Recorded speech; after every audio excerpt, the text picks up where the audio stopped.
Francis will meet with young people and catechists at the Martyr Stadium on Thursday, February 2nd, 2023 in Kinshasa. The stadium has hosted numerous concerts and sporting events, in addition to being primarily used for football games. The national team of the Democratic Republic of the Congo, AS Vita Club, and DC Motema Pembe play their home games here. The stadium can hold an audience of 100,000 for national games and 80,000 for international ones. The stadium was renamed Stade des Martyrs de la Pentecôte in 1997 in honor of the four ministers, Evariste Kimba, Jerome Anani, Emmanuel Bamba, and Alexander Mahamba, who were executed on June 2, 1966, after being expelled by the former president of the nation, Mobutu Sese Seko. Watch the live broadcast of the Apostolic Journey to the Democratic Republic of Congo and South Sudan on Shalom World, In Pursuit of Peace, January 31st to February 5th. Stay tuned.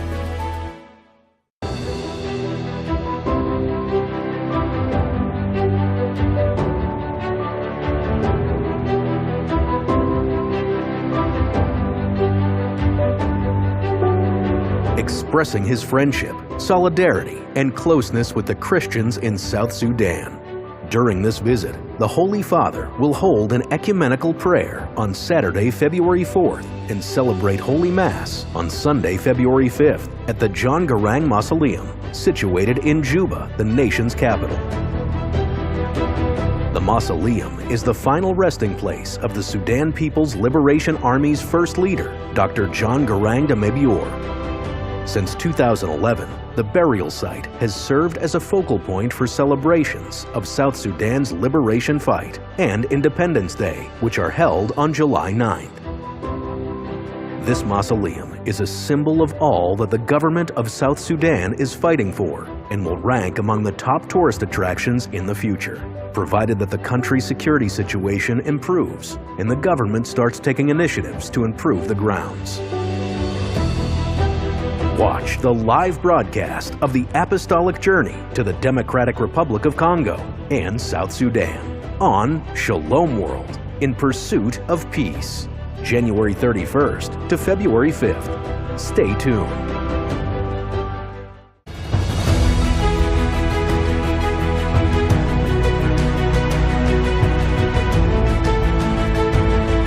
Many Christians consider St. John Paul's visit to the Democratic Republic of Congo in 1980 and Zaire in 1985 as pilgrimages of peace. It was historic for the Church of Zaire.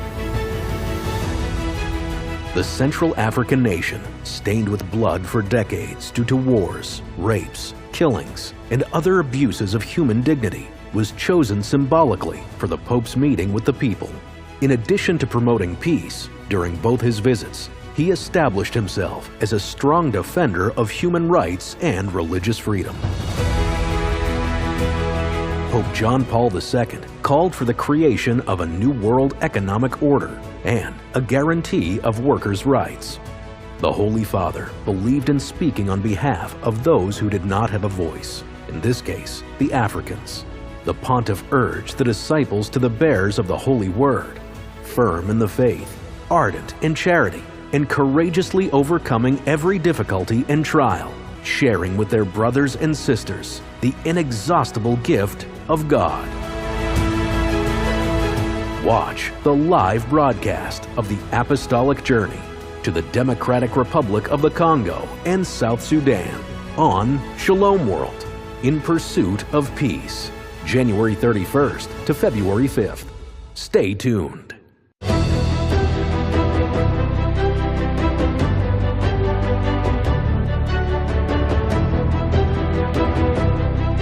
Pope Francis, the Archbishop of Canterbury, Justin Welby, and the moderator of the General Assembly of the Church of Scotland, Right Reverend Dr. Ian Greenshields, are on a historic ecumenical peace pilgrimage to South Sudan.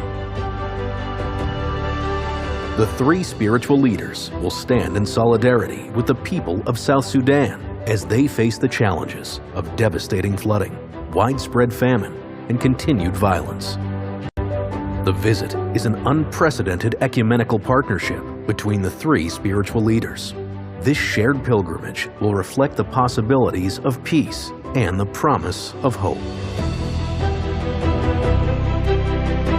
The people of South Sudan have been consistently in the leaders' prayers for many years, making it a significant day as they join together with them in person.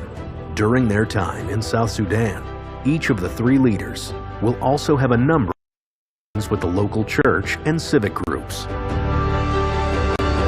The Christian communities of South Sudan have a legacy of a powerful witness to their faith. Together, they have served as a symbol and a tool for the reconciliation that God wishes for the entire nation and for all creation. At a time when peace remains fragile, this visit attempts to build upon and revitalize that legacy. Watch the live broadcast of the Apostolic Journey to the Democratic Republic of the Congo and South Sudan on Shalom World in Pursuit of Peace, January 31st to February 5th. Stay tuned.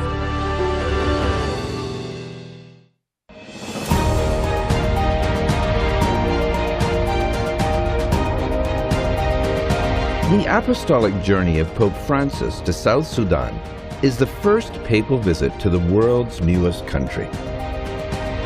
Due to his failing health, the papal visit that was initially planned for the summer of 2022 had to be delayed.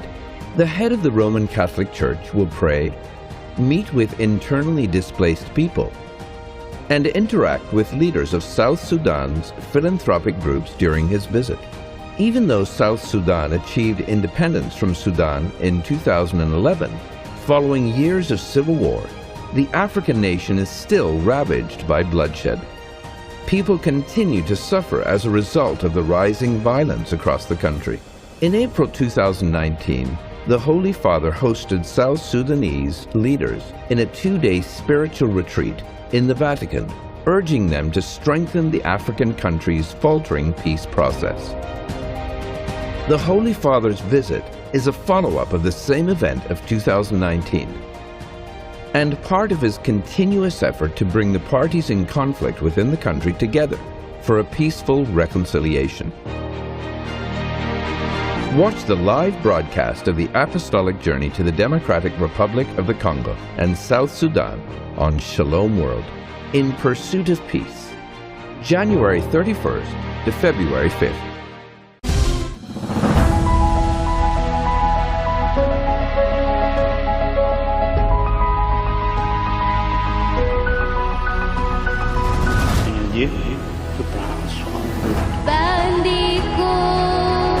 Ave jailli,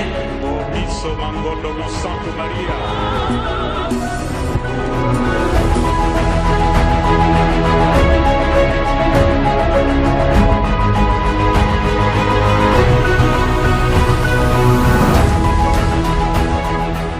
Soit agréable à Dieu le Père, dans l'unité du Saint et ta volonté.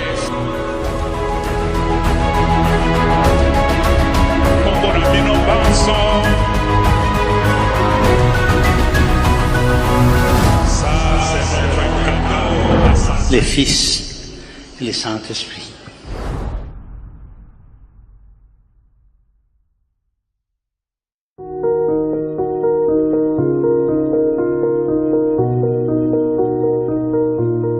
The life of the church here is a life not just theoretical but practical. We have missionaries who are living together in the area where combats are ongoing.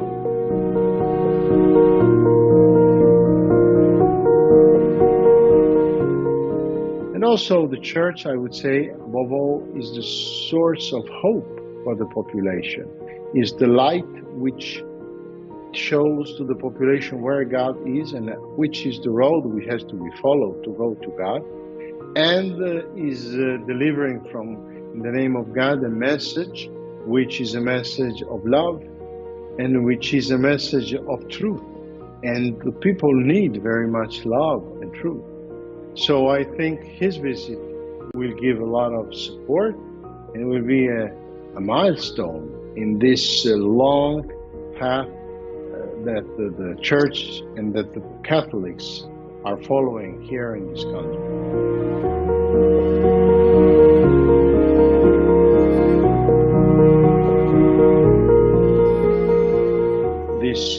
There is a big excitement.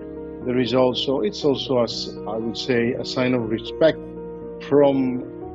of the Pope on behalf of the whole Catholic Church for the sufferances and the pains that the population and the Catholics have endured and are still enduring, especially in the east of the country.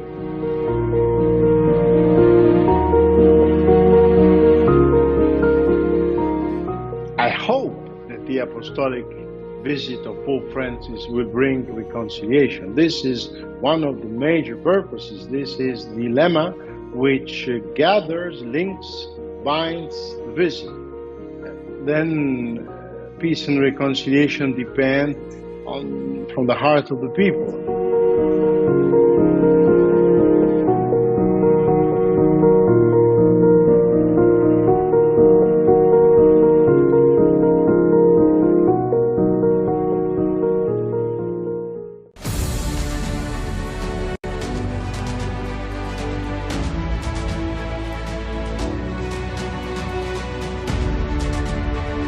The modern history of what is now the Democratic Republic of Congo began in the late 19th century when Belgium laid its hands on this land rich in resources.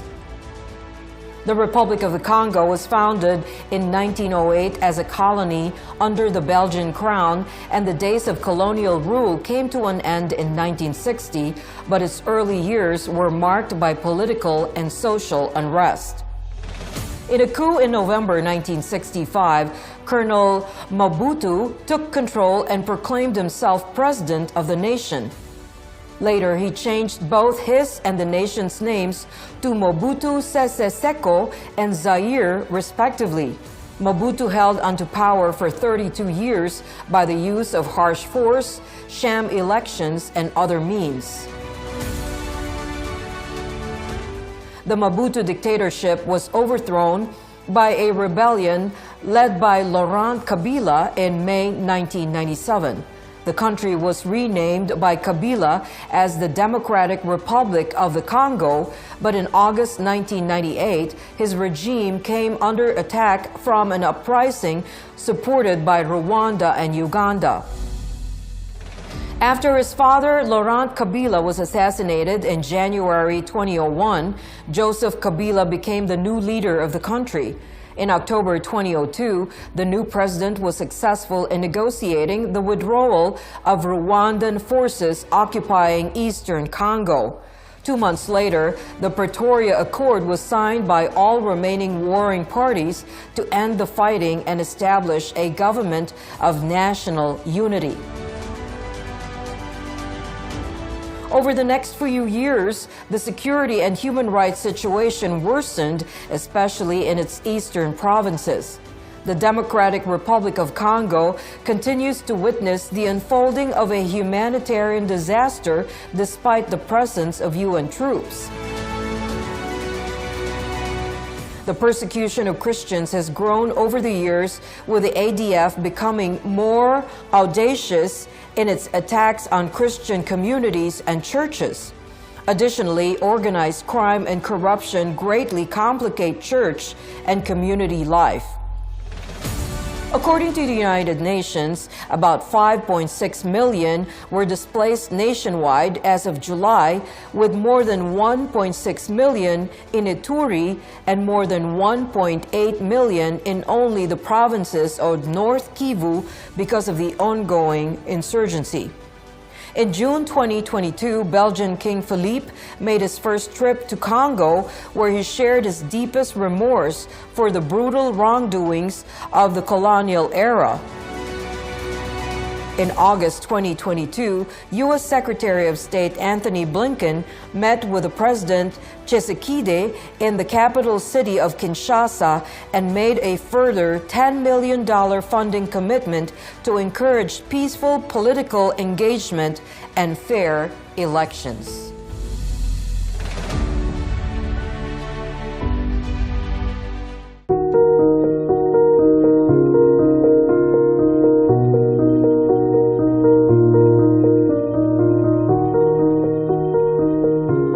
Democratic Republic of the Congo, usually referred to as the DRC, is a nation in Central Africa. It is occasionally referred to by its previous name Zaire, which served as its legal name from 1971 until 1997. Pope Francis's visit to this country is a pilgrimage and a plea for peace, intended to contribute to the process of national reconciliation. The visit of the Holy Father to the DRC from the 31st of January to February the 3rd of this year had previously been postponed due to health reasons. The Pope's first stop will be Kinshasa, the capital of the DRC, where he will meet with government officials, victims of conflict, and representatives of philanthropic groups.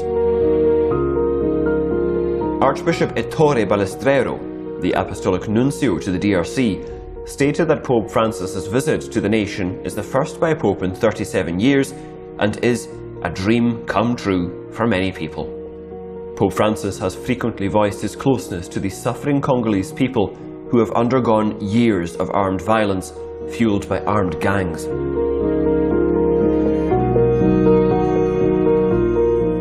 The Christian community in this region frequently experiences horrific violence and the possibility of kidnapping. The ADF kidnaps, rapes, and coerces women into marrying their warriors. Occasionally, Christian women are retained as a prize. The human rights situation across the DRC remains dire, with internal conflicts and poor governance contributing to a severe food crisis and the internal displacement of nearly 5.5 million people, more than anywhere else in Africa. The Archbishop stated in a Vatican News interview that the main goal of the DRC visit is to strengthen the joy of those who have faith and to awaken faith in those who do not have it. The prelate said that there is an expectation of getting a word of consolation and also of healing the wounds that are still bleeding, especially in the east, but also throughout the country.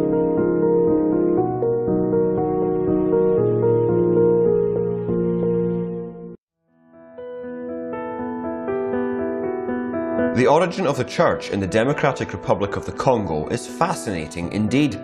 It was through diplomacy and hospitality that the faith first made its way into this part of the African continent in the late 15th century. At that point in time, what is today the DRC was part of the Kingdom of Congo. The kingdom's first tryst with the Catholic faith was in 1482, when the Portuguese explorer Diogo Chau sailed up the mouth of the Congo River in 3 caravels, planting padraus, or stone pillars with the cross, and the coat of arms of his mentor and master, King João. With great hospitality, the ruler and his subjects welcomed the Portuguese. When they left for Portugal, 4 Congolese men accompanied them as envoys to the Portuguese king. After learning Portuguese and having gotten acquainted with Catholicism, the 4 emissaries accompanied Chau on his second voyage to the Congo around 1485. They were able to convince King Nzinga Nkuwu, who sent a delegate along with Chau to Lisbon to request King João to send missionaries to spread the faith. Finally, in December in 1490, a delegation of priests, religious, artisans and farmers set sail for the Congo on 3 caravels. Christianity got entrenched in the country in 1491, when King Nkuwu and several nobles were baptized. More Portuguese missionaries reached the heart of Congo in 1508. It was the Congolese king's son, Prince Afonso Mvemba Nzinga, who made the land a Christian kingdom when he ascended the throne. He zealously left no stone unturned to spread the gospel, and his zeal earned him the title of the Apostle of Congo. It was King Afonso's son Henriques who became the first indigenous bishop of the country. It was in 1596 that the Diocese of São Salvador in Mbanza, Congo was erected. In 1640, the Apostolic Prefecture of Congo was set up by the Holy See. Down the centuries, the gradual decline of the Kingdom of Congo, logistical difficulties and life-threatening diseases stemmed the flow of missionaries. However, the faith was kept alive by ordinary people. It was in the year 1865 that the second evangelization of the nation began, with the Vatican entrusting the Apostolic Prefecture of Congo to the Spiritan missionaries. Soon, other missionaries followed. During the Belgian colonial rule from the late 1800s until 1960, missionaries played a pivotal role in spreading the faith and bringing education and healthcare to the impoverished parts of the country. The Church is visible in all spheres of life, as more than 35 million people profess Catholicism. They are spread across 41 dioceses and 6 archdioceses.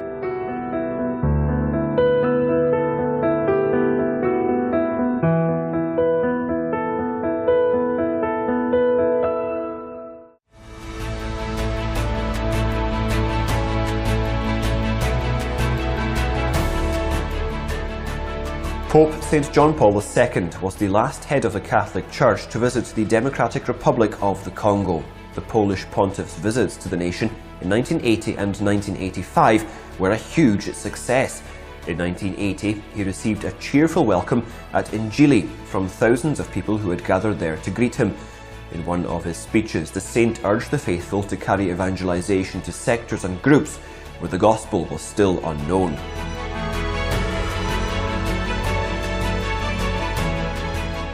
In an address to bishops, priests and church workers at Notre Dame Cathedral, Pope St. John Paul II said the Catholic Church in the country should deepen its local African dimension without ever forgetting its universal dimension. The Pope said that he came to share with the continent the hope that a new, better, freer and more fraternal life is possible on this earth, adding that the Church that he represents could contribute greatly to it. He also visited Kenya, Ghana, Upper Volta and the Ivory Coast during this apostolic visit to Africa.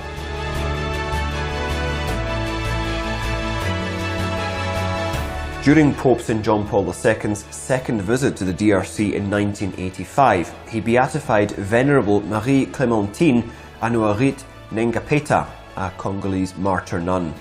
Pope Francis's visit to the DRC is significant as it comes after nearly 4 decades since a pope visited the country.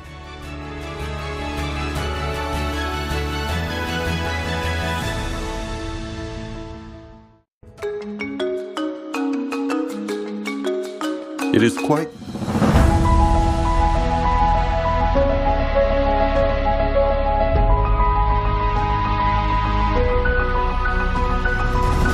Dieu que prend soin de Toi avait jailli, Obiso Mangodo Santo Maria.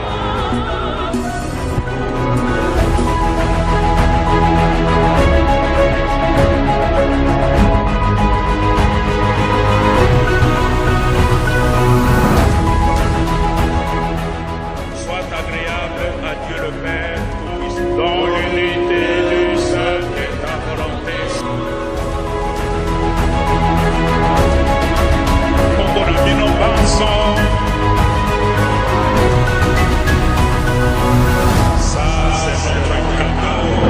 le Fils et le Saint-Esprit.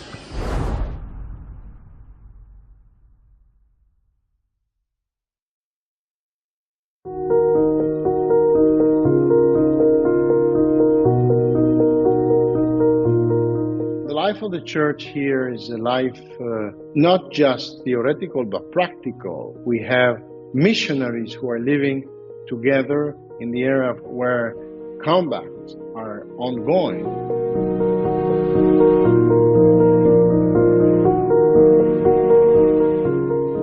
And also the church, I would say, above all, is the source of hope for the population, is the light which shows to the population where God is and which is the road which has to be followed to go to God, and is delivering from, in the name of God, a message which is a message of love and which is a message of truth. And the people need very much love and truth. So I think his visit will give a lot of support and will be a milestone in this long path that the church and that the Catholics are following here in this country.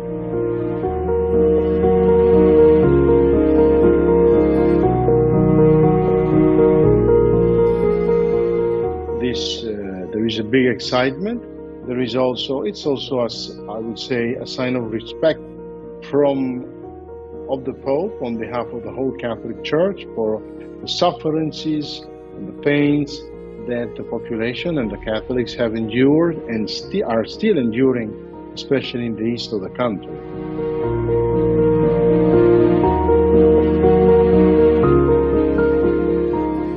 I hope that the apostolic visit of Pope Francis will bring reconciliation. This is one of the major purposes. This is the lemma which gathers, links, binds the visit. Then peace and reconciliation depend from the heart of the people.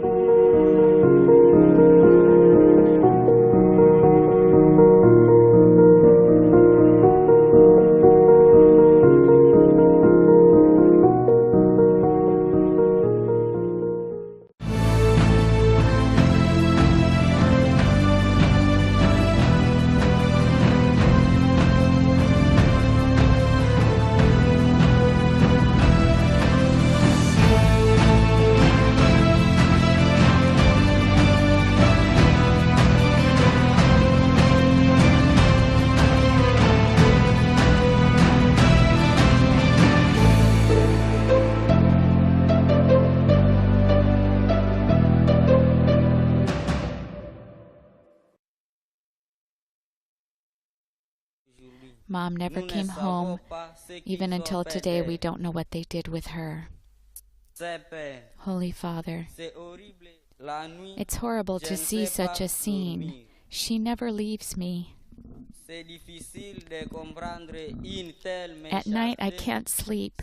It's difficult to understand such a weakness, such a wickedness, such an almost animal brutality. Most Holy Father, we thank you for coming to console us. Following the spiritual and psychosocial accompaniment of our local church,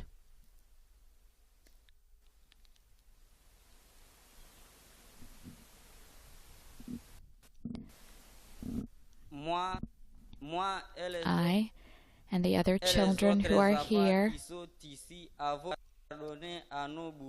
have forgiven our tormentors.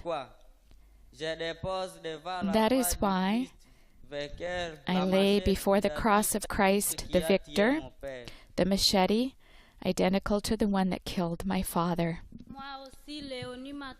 I too, Leone Matumaini from Mabu Elementary School, lay before the cross of Christ the victor, the knife, identical to the one that killed all the members of my family in my presence, and that was given to me by the executioners, asking me to go and hand it over to the soldiers of the armed forces of the Democratic Republic of the Congo.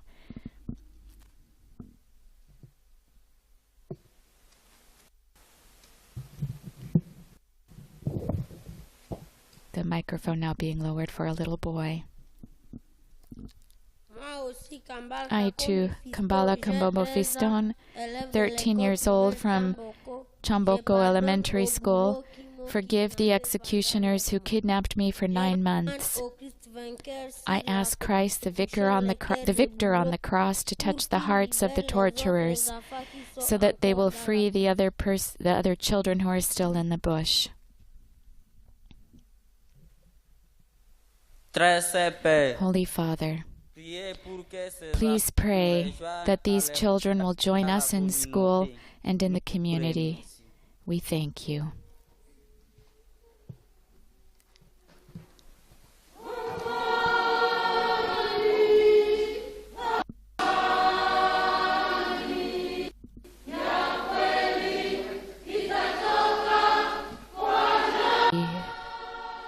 These 3 children who truly have brought these instruments. They've laid them before the cross, and our Holy Father now laying his hands on them.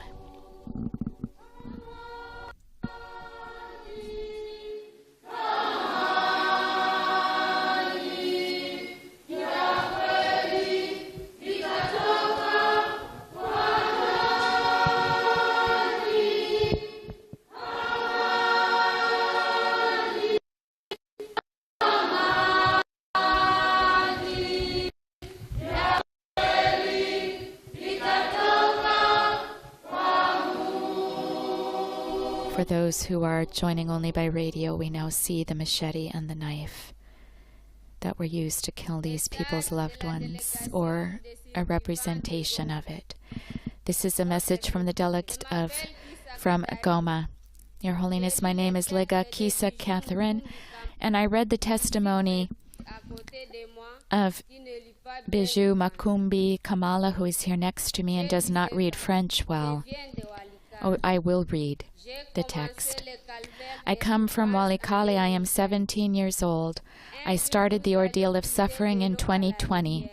One day we were going to get water from the river. It was in Musenge, in one of the villages of Walikale territory. It was 2020. On the way, we met rebels. They took us into the forest. Each of the rebels chose who they wanted. The commander wanted me.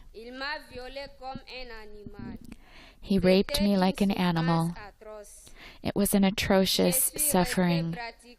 I remained practically as his wife. He raped me several times a day, as he wanted, for several hours. This went on for 19 months, 1 year and 7 months. It was useless to scream because nobody would hear me or come to my rescue. I had, with one of my friends, the chance to escape after 19 months of suffering. From this experience, I returned pregnant.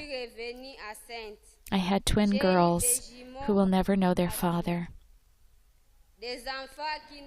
My other friends who were kidnapped with me that day never came back.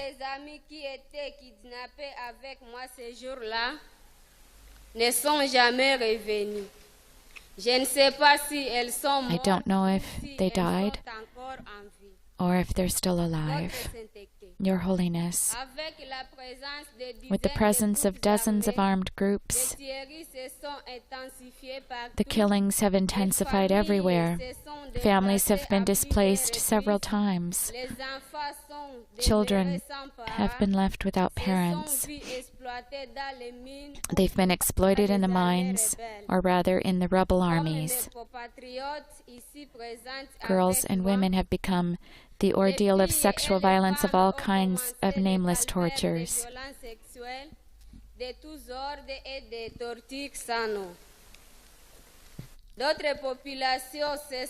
Other populations have been displaced and have no longer found a homeland, wandering here and there. Your Holiness, in all of this, the Church remains the only refuge that heals our wounds and consoles our hearts through its multiple services of support and comfort.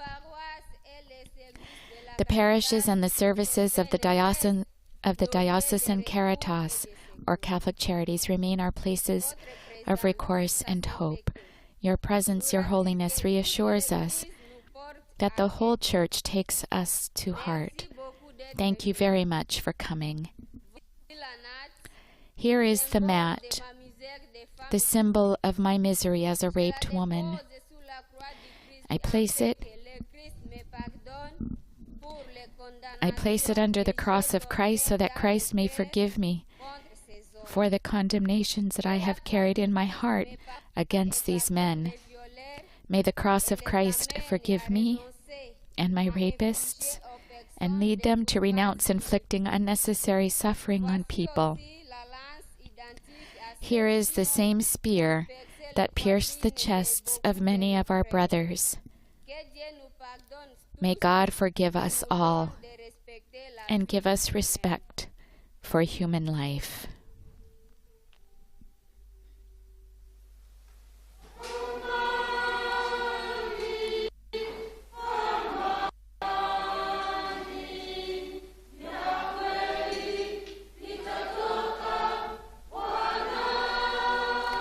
And as we heard the woman we see here with her twin girls laying the mat at the feet of the crucifix here, and now with her 2 children, and the woman who read the testimony, receiving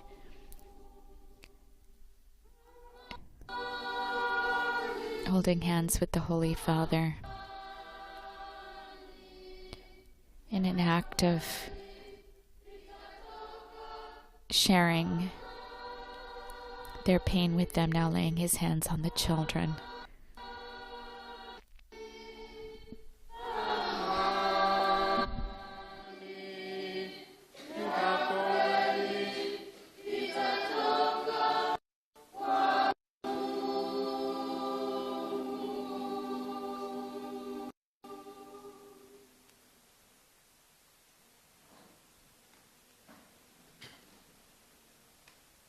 Message de la délégation des survivants de Bunia.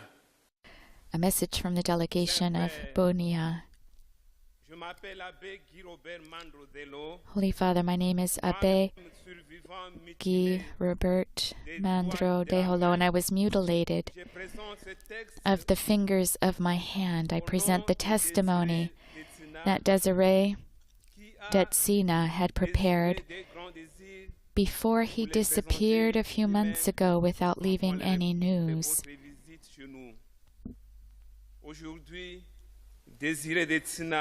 I am a survivor.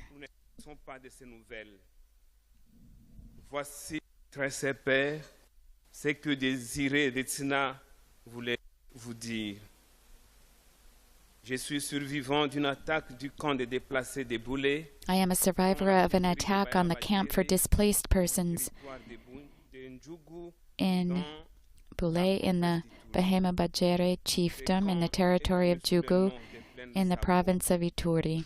This camp is known as Plain Savo. The attack took place during the night of February 1st, 2022 by an armed group which killed 63 people, including 24 women and 17 children. I saw the savagery. People cut up like meat in a butcher shop. Women disemboweled, men decapitated. Mutilés sans aucune raison.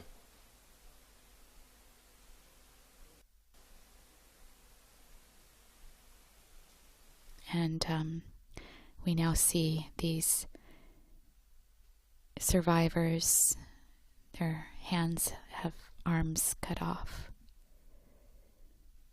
They're holding up their hands as witness to what has happened to them.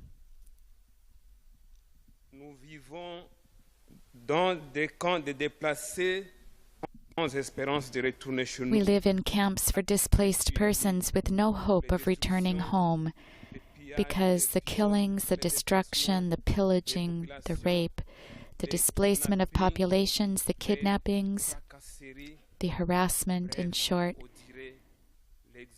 it seems as if a plan of extermination, of physical, moral, and spiritual annihilation is being carried out every day. Holy Father, we need peace, and nothing else but peace. This gratuitous gift of Jesus Christ, the risen Lord. We want to return to our villages, cultivate our fields, rebuild our houses, educate our children, live together with our old neighbors, far from the noise of weapons. We want the evil perpetrated in Ituri to stop, to be punished and repaired. We want to live in dignity as sons and daughters of God. That is why we place these machetes and hammers under the cross of Christ, so that he may forgive us for the blood that has been unjustly shed. May Christ give us to live again, grant us to live again moments of peace and tranquility where all have good feelings for each other. Thank you so much for coming to comfort us, Holy Father. Thank you especially for praying for us.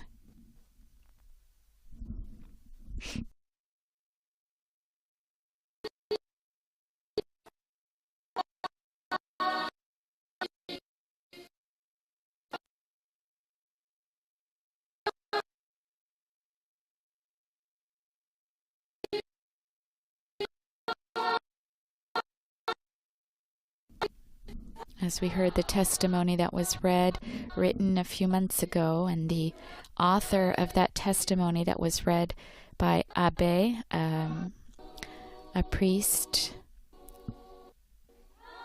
disappeared a few months ago. And the other people here who've been victims of mutilation now before our Holy Father.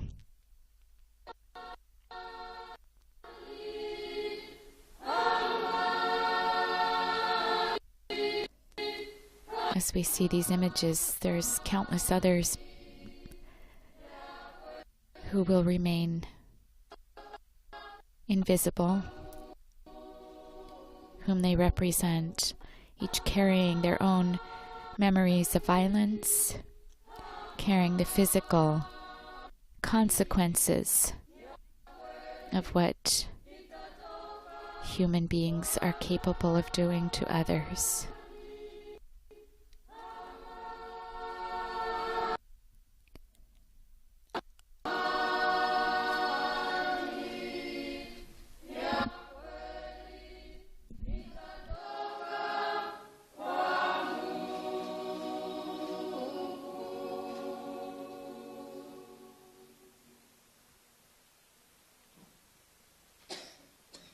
Message de la délégation des survivants de Bukavu, Uvira.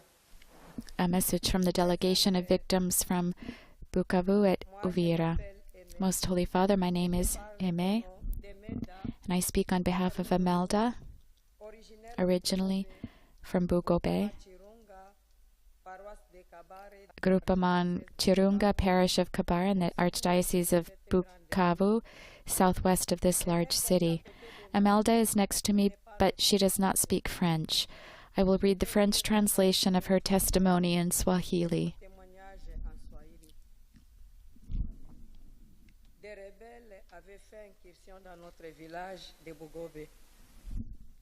The rebels made an incursion into our village of Bugobe. It was the night of a Friday in 2005.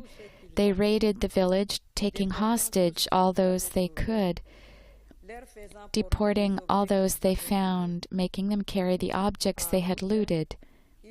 On the way, they killed many men with bullets or knives. The women they took to the park in Kaozi Biega. I was then 16 years old. I was held as a sex slave and abused for 3 months. Every day, 5 to 10 men abused each of us. They made us eat the corn paste and the meat of the killed men. Dans la viande des animaux qu'ils nous faisaient manger. C'était cela notre nourriture de chaque jour. She mentioned other things too horrible to mention. This was our daily food. Whoever refused to eat it, other things were done, horrible to say. We lived without clothing so we wouldn't escape. I was one of those who obeyed them until the day when, by grace, I escaped, when they sent us to the river to fetch water. When I got home, my parents took me to the hospital in Panzi via the Alame Center, where I received appropriate care. Through the animation of the church, I had to assume and accept my situation. Also, the people who used to look at me with mockery have changed. Today, I live well as a blossoming woman who accepts her past. Our province is a place of suffering and tears. What can I say, Holy Father, about the victims of the Mulongwe disaster, who lost everything in the wild erosion, house and all the objects in the house? Many died. The disaster of the floods of the rivers of Mulongwe and Kavimvira in the Diocese of Uvira from April 17th to 20th, 2020 amounted to 60 people buried under the mud of the floods, 45 people injured, 3,500 houses destroyed, 77 households without shelter. The survivors are living in disaster camps where they share a roof tent with three or four households. That is to say, several dozen people in the same tent. It is real promiscuity. It is really the seat of immorality. Prostitution is in full swing in these living environments. They don't even have minimal human conditions. Because of the interethnic wars in the plateaus, since 2019, in the highlands of Fizi, Mwenga Itombwe, and Uvira territories, more than 346,000 people are displaced, including 100,000 in Uvira territory and 246,000 people in Fizi territory. Many have abandoned everything. The entire plateau has been abandoned to armed men. Many died. Others fled, not even knowing where to find their loved ones. Holy Father, it is with immense joy that we, the victims of atrocities and other catastrophes, take the floor to present to you our sincere gratitude and thanks for having made the trip to us despite your multiple burdens. You have left us a legacy, a gift of love. Through this rapprochement, through this, we place under the cross of Christ these clothes of the men in arms who still frighten us, for having inflicted on us countless atrocious and unspeakable violence, which continues to this day. We want a different future. We want to leave behind this dark past and be able to build a beautiful future. We ask for justice and peace. We forgive our executioners for all they have done, and we ask the Lord for the grace of a peaceful, human, and fraternal coexistence. Thank you, Holy Father, for coming.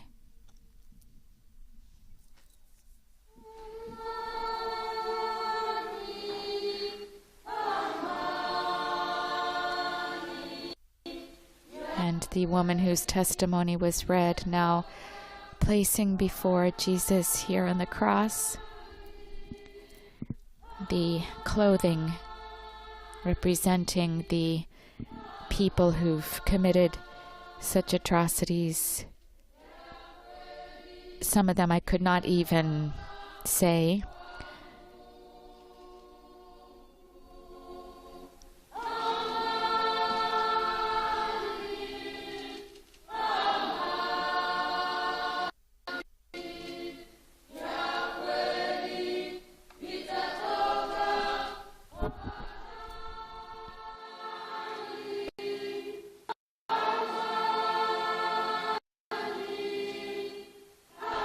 And we now see the image of all of these symbols having been placed at the foot of Christ.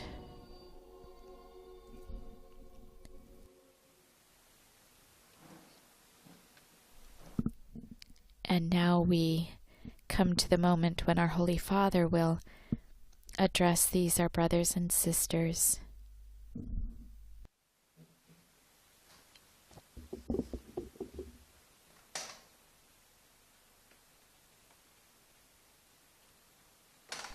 The translation here should be alternating, so I'll wait until we hear the translation to provide the English translation.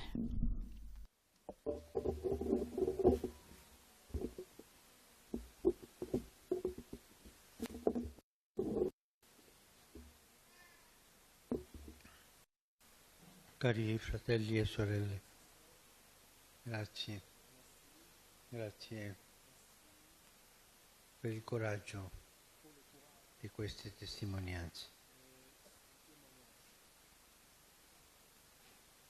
Davanti alla violenza face à la violence inhumaine que vous avez vue de vos yeux et éprouvée dans votre chair, on reste sous le choc.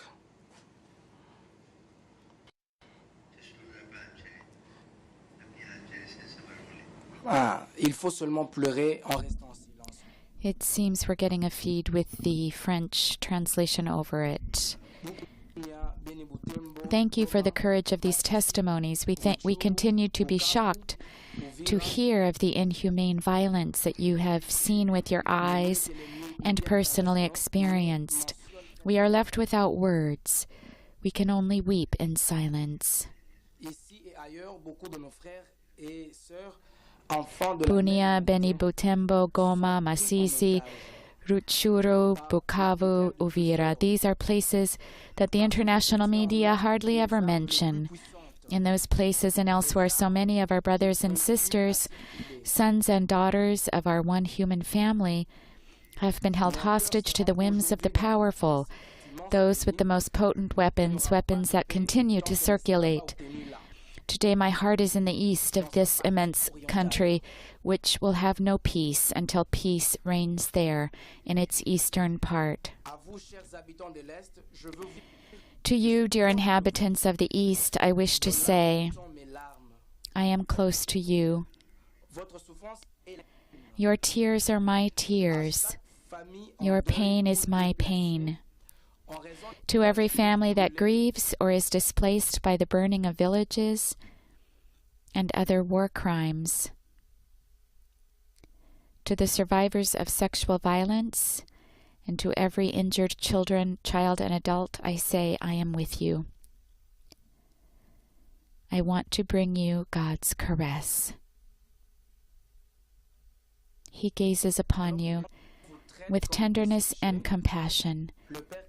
While the violent treat you as pawns, our Heavenly Father sees your dignity, and to each of you He says, You are precious in my sight and honored, and I love you. Brothers and sisters, the Church is and will always be on your side. God loves you. He has not forgotten you. But men and women should remember you too.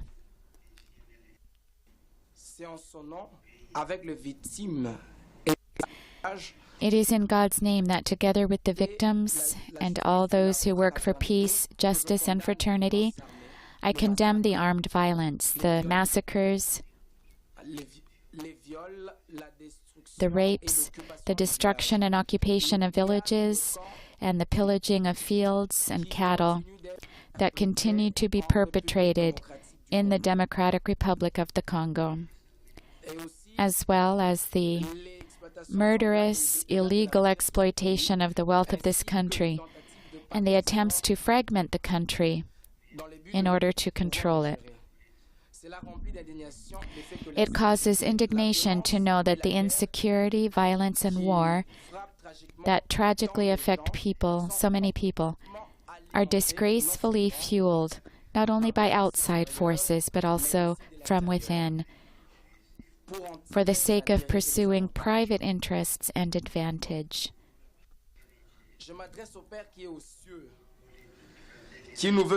I turn to our Father in heaven, who wants us all to be brothers and sisters on the earth. I humbly bow my head and with pain in my heart ask Him to forgive the violence of man against man. Father, have mercy on us.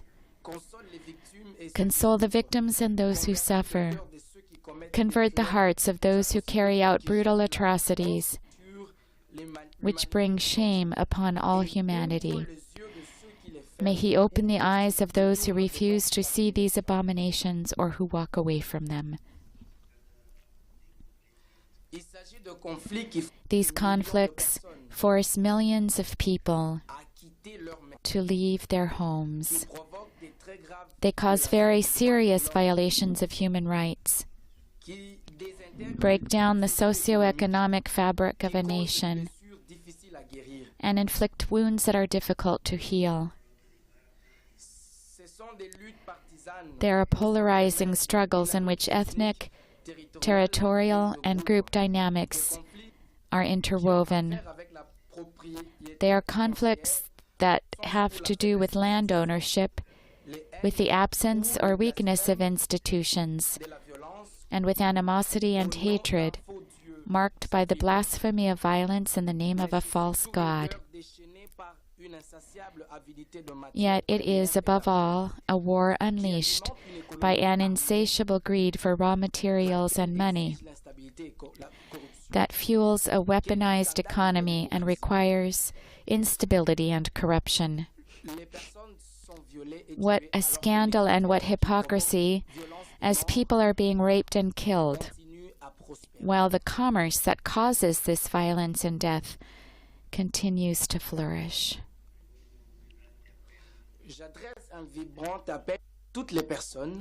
I make a heartfelt appeal to all the people, to all the internal and external organizations that orchestrate war in the Democratic Republic of the Congo in order to plunder, scourge, and destabilize the country.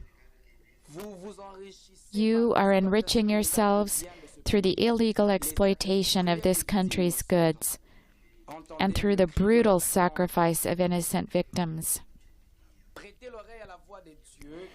Listen to the cry of their blood. Open your ears to God's voice, who calls you to conversion, and to the voice of your conscience. Put away your weapons. Put an end to war. Enough. Stop enriching yourselves at the cost of the poor. Stop enriching yourselves from resources and money stained with blood. Dear brothers and sisters, what can we do? Where can we start? How should we act in order to promote peace? Today I would like to propose starting again with 2 ways of saying no and 2 ways of saying yes. First, to say no to violence, always and everywhere, with no ifs or buts. No to violence. Loving one's own people does not mean harboring hatred for others. On the contrary, loving our own country means refusing to get involved with those who foment violence. The use of hatred and violence is a tragic lie. Hatred and violence are never acceptable, never justifiable, never tolerable, all the more so for Christians.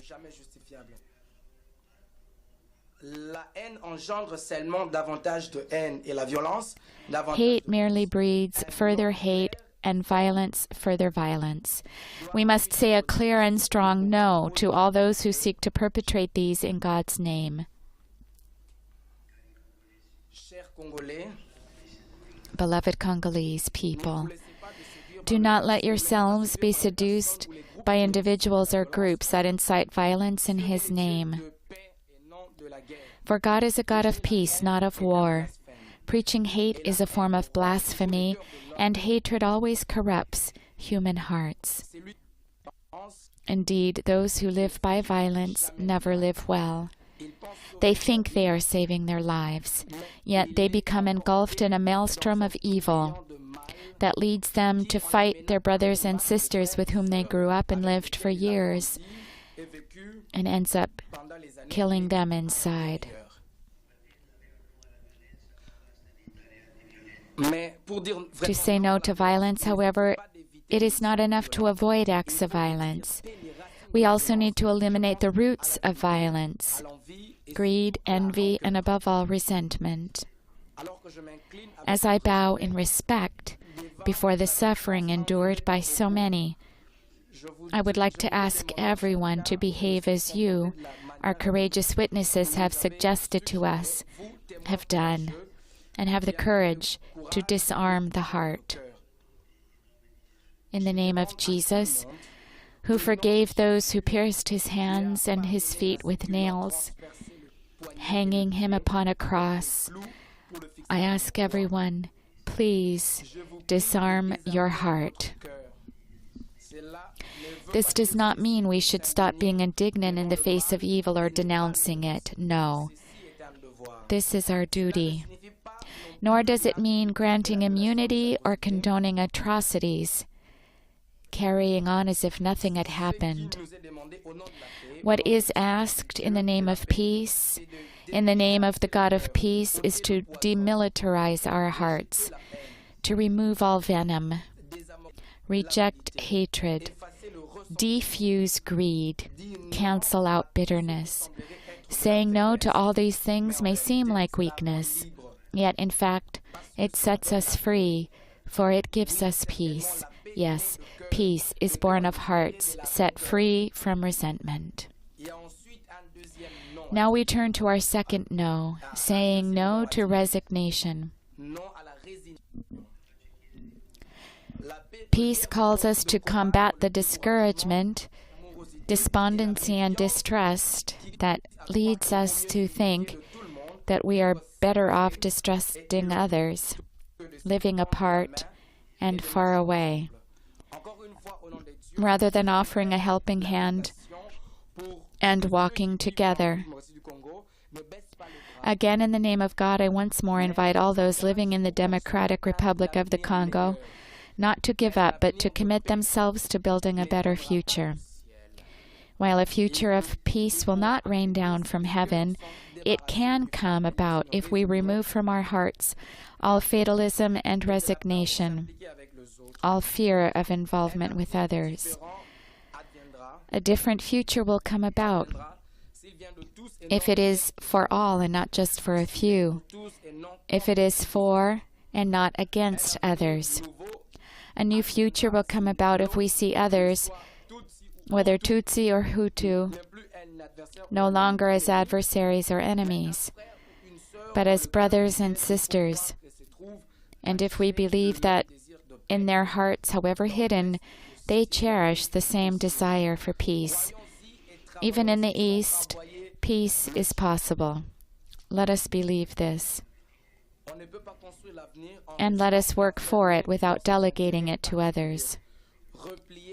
The future cannot be built by remaining closed in on our particular interests or within our own ethnic groups or families. A Swahili saying teaches us, our neighbor is a brother or sister. Dear brothers and sisters, all your neighbors, then, are your sisters and brothers, whether they be Burundian, Ugandan, or Rwandan. All of us are brothers and sisters, because all of us are children of the same Father. That is the teaching of the Christian faith professed by a large part of the population. Raise your eyes to God, then, and do not remain prisoners of fear, for the evil that everyone has endured needs to be converted into good for all. May the discouragement that paralyzes us give way to a renewed ardor, to a courageous struggle for peace, to fearless projects favoring fraternity, to the beauty of crying out together, never again violence, never again resentment, never again resignation. And so we come to the two ways of saying yes for peace. First, yes to reconciliation. Dear friends, what you are about to do is something marvelous.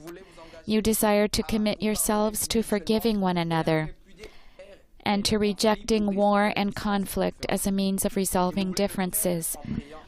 And you wish to do so by soon praying together around the tree of the cross, under which, with great courage, you have placed the signs of all the violence you have seen and suffered. Uniforms, machetes, hammers, axes, knives.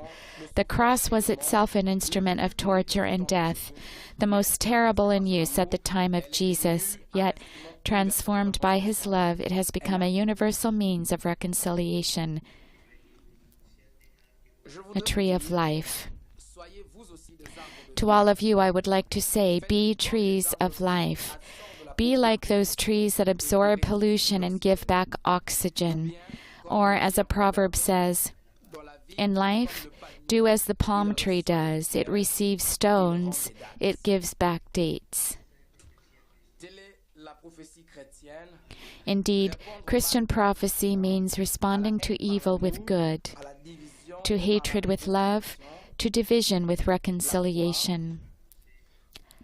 Faith brings with it a new concept of justice, which is not content to punish and rejects revenge, wishing instead to bring reconciliation, to defuse new conflicts, to eliminate resentment, and to offer forgiveness. All these things are more powerful than evil. Do you know why? Because they transform reality from within, instead of destroying it from without. Only in this way can we defeat evil, as Jesus did on the tree of the cross, by taking it upon himself and transforming it in his love. In this way, pain turned into hope. Dear friends, only forgiveness can open the door to the future, for it opens the door to a new justice that, without ever forgetting, puts an end to the vicious cycle of revenge. To be reconciled is to create a new day. It is to believe in the future rather than to stay anchored in the past. It is to bet on peace rather than resigning oneself to war. And it is to escape from the prison walls of our own way of seeing things in order to be open to others and together with them to taste freedom. Finally, the decisive yes to hope. If we think of reconciliation as a tree, a fruitful palm tree, then hope is the water that makes that tree flourish. This hope has a wellspring, and that wellspring has a name, which I wish to proclaim together with you, Jesus. With Jesus, evil no longer has the last word over life. With Jesus, who made the grave the last stop on our human journey, the beginning of a new journey, new possibilities constantly crop up. With Jesus, every tomb can become a cradle, every Calvary an Easter garden. With Jesus, hope is born.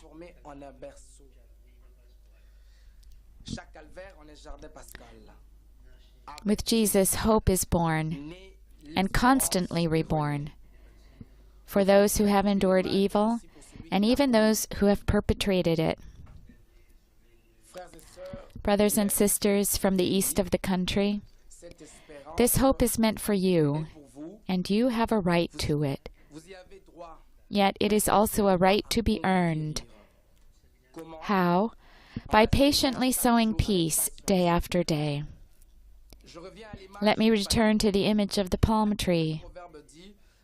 As a proverb says, when you eat the date, you see the palm tree, even though the one who planted it has long since returned to the earth. In other words, to attain the fruits for which you hope, you must work in the same spirit as those who planted the palm trees, looking to future generations and not to immediate results. To sow goodness is good for us. It sets us free from narrow concern for personal gain and gives us a reason for living each day. It seasons our lives with liberality, and it makes us more and more like God, the patient sower who tirelessly sows seeds of hope.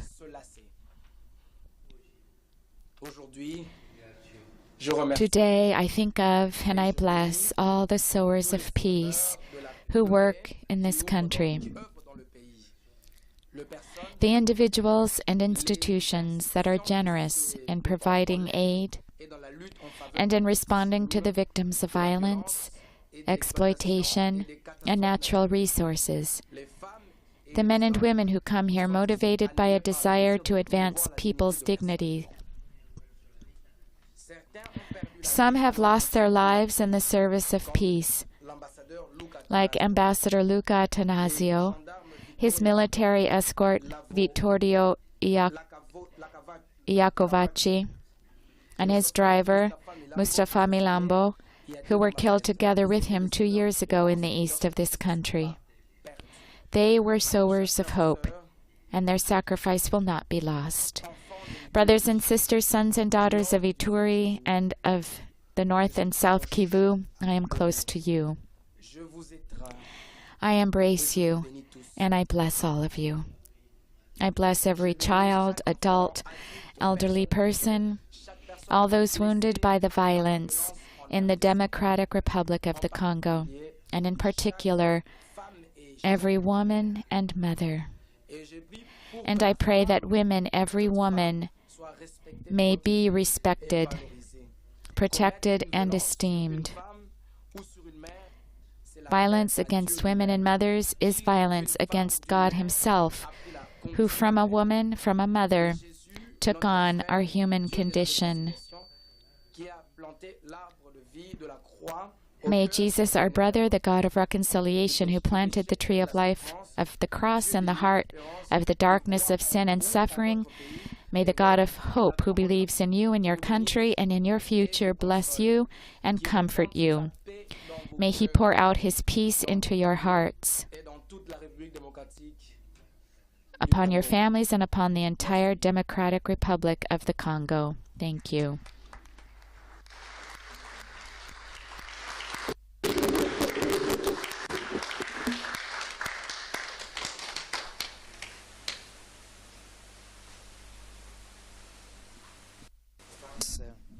Du Saint-Père ici présent.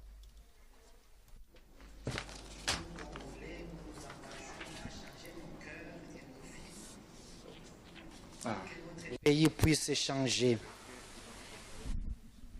Nous nous pardonnons au pied de la croix. They'll be asking forgiveness at the foot of the cross, for asking for forgiveness and reconciliation. Lord our God, from whom we have our being and our life, today we place the instruments of our sufferings under the cross of your Son. We commit ourselves to forgive each other and to flee from every path of war and conflict to resolve our differences.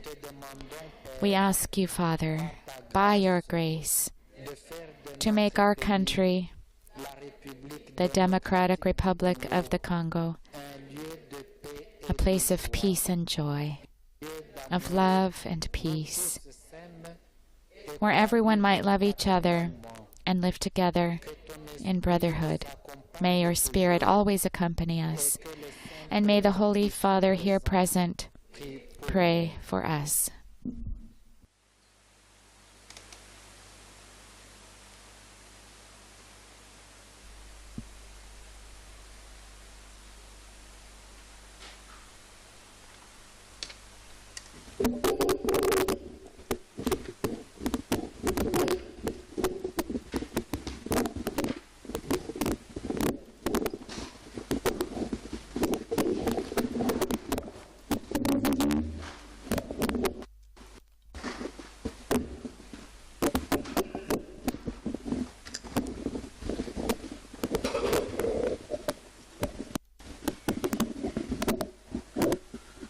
Le Seigneur soit avec vous.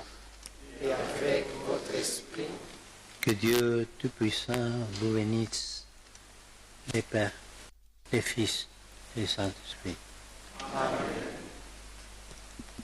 And our Holy Father, having granted now his blessing here to the victims of violence in the eastern part of the Democratic Republic of the Congo, will now hear the Hail Mary chanted in Swahili.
moment of silence at the end of this hymn to Our Lady, invoking her under various titles in Swahili.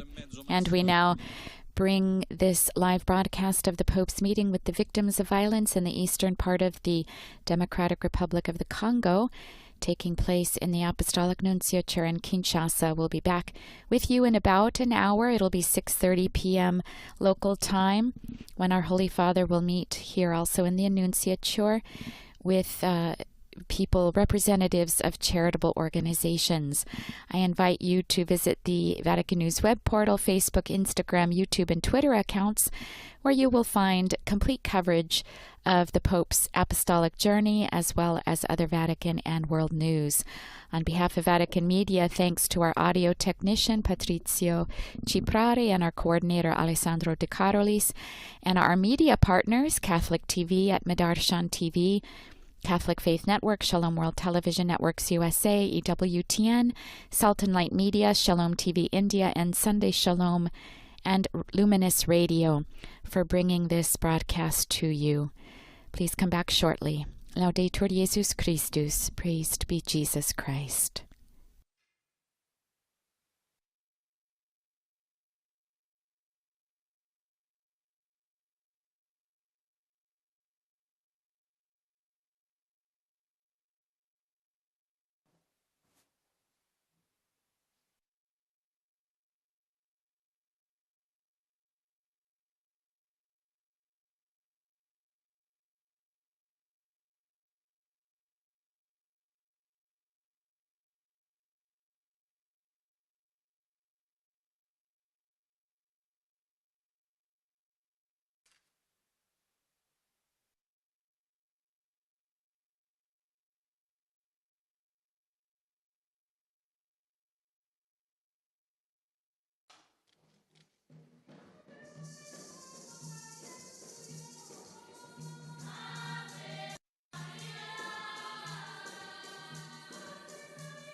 two nations.